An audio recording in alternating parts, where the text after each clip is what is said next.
This is a 1972 Dart dash panel. I'm going to clean it up and refurbish it and replace the alternator gauge. It's an amp gauge, and I'm going to replace it with a voltmeter.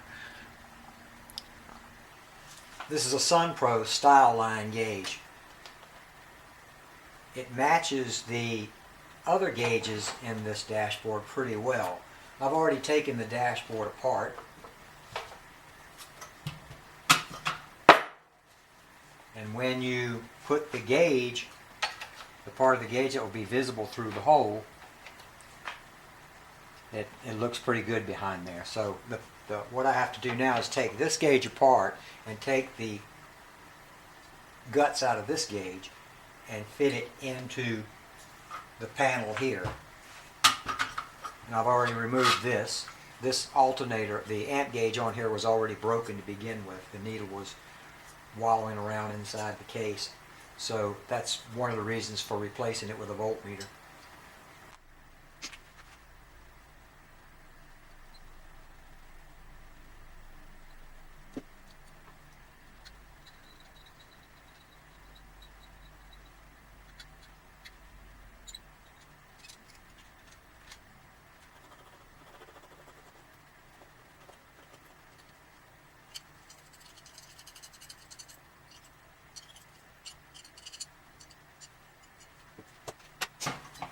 Everything here appears like it might very well match up. The bolts, I think, are long enough. I didn't have to take that faceplate off after all. I go ahead and put that back on. The studs on the original amp meter and the voltmeter are not identical. So what I did was drill these holes out, the mounting holes. I drilled them out just a little bit larger. I went one step larger than I had to because I created some insulators to slide over the studs so that when I push the voltmeter through, it won't make any contact with the metal casing. This will protect the studs from the metal casing.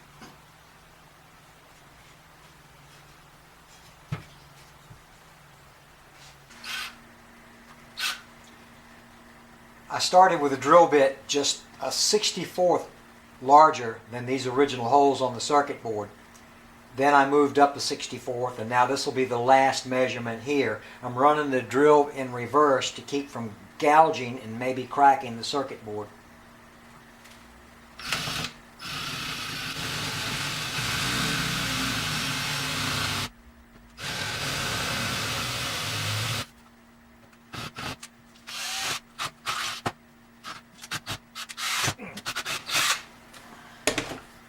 Didn't like that, but no harm, no foul.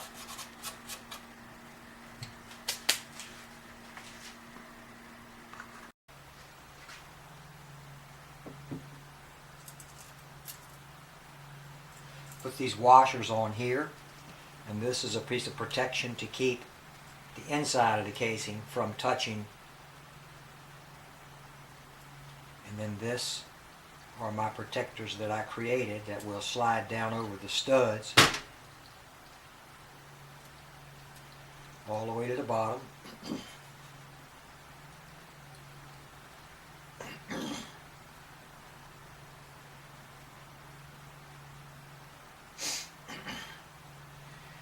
Twist them on. They're a little more snug than I thought they'd be, but that's fine. Now this will go right in here.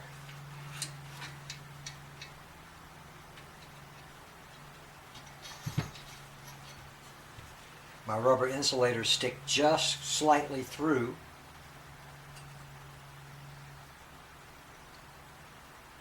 And these speed nuts, because they're recessed, will cup over top of the insulators that I created.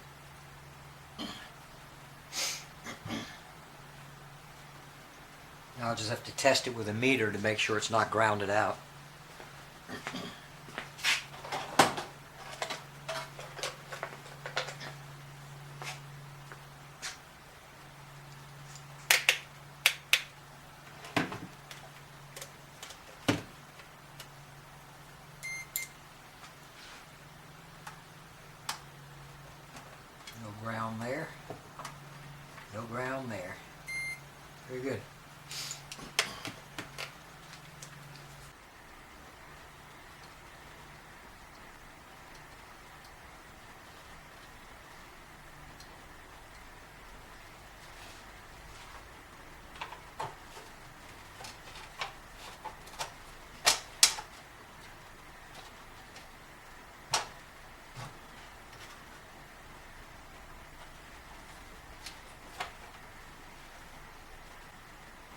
That's pretty good.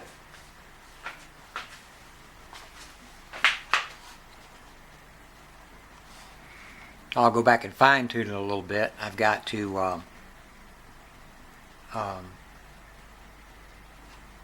adjust this a little bit more to make sure that the letters and the numbers are all in the right place.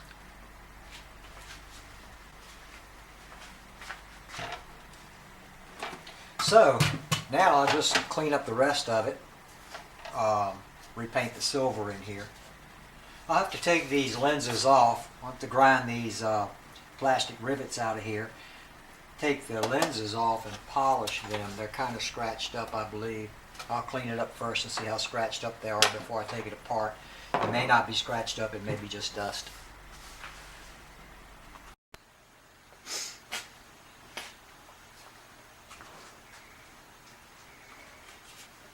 When I test fit all this back together, I really wasn't satisfied with the position of the voltmeter. It needed to go lower. What happened was when I installed the voltmeter and I test fit everything,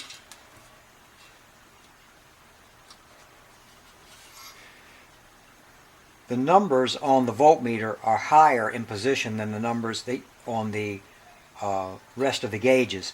So to get them more in line, the voltmeter needs to go down. The only problem with the voltmeter going down is that the bottom of this pendulum swings down too, and when it does, it drags against the bottom of the casing. Now, this casing already had a slight dimple in it to accommodate the old amp gauge that was in there. So in order to make that dimple or cradle in there deeper, I'll show you what I did. I opened up the vise the same width as the dimple and then straddled the jaws of the vise with a dimple in the middle. Took a ball peen hammer,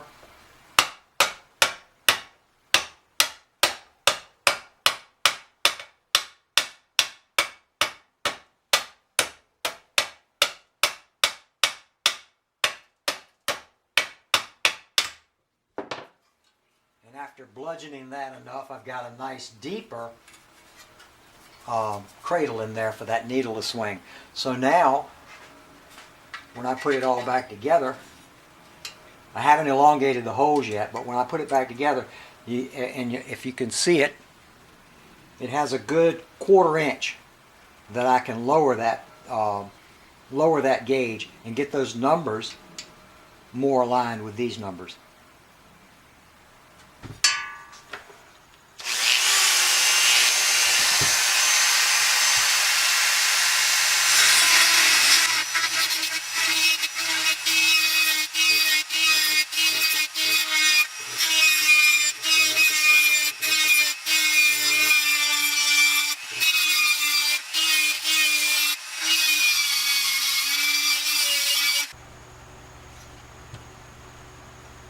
I ended up doing so much grinding to get that gauge as low as I wanted it that I have 2 enormous holes here.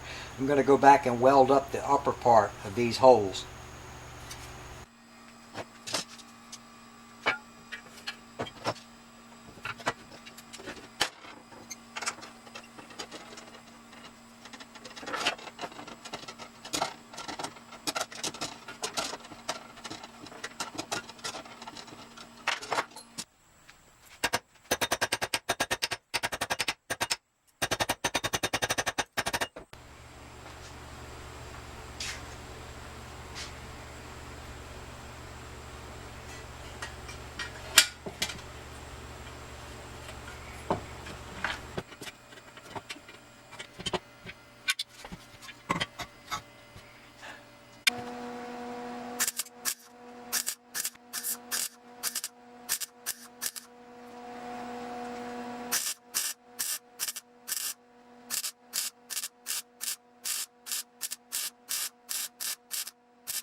Here it is, I welded up the holes.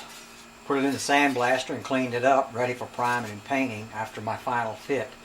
I left the holes elongated in this direction so that I could slide the gauge to the left and the right, make sure I could get it centered in the dash. If you decide to do this, all you have to do is drill 2 new holes. You don't have to deal with these holes here. Drill 2 new holes, 1 3/4 inch center. From the 1 3/4 inch center from this edge right here.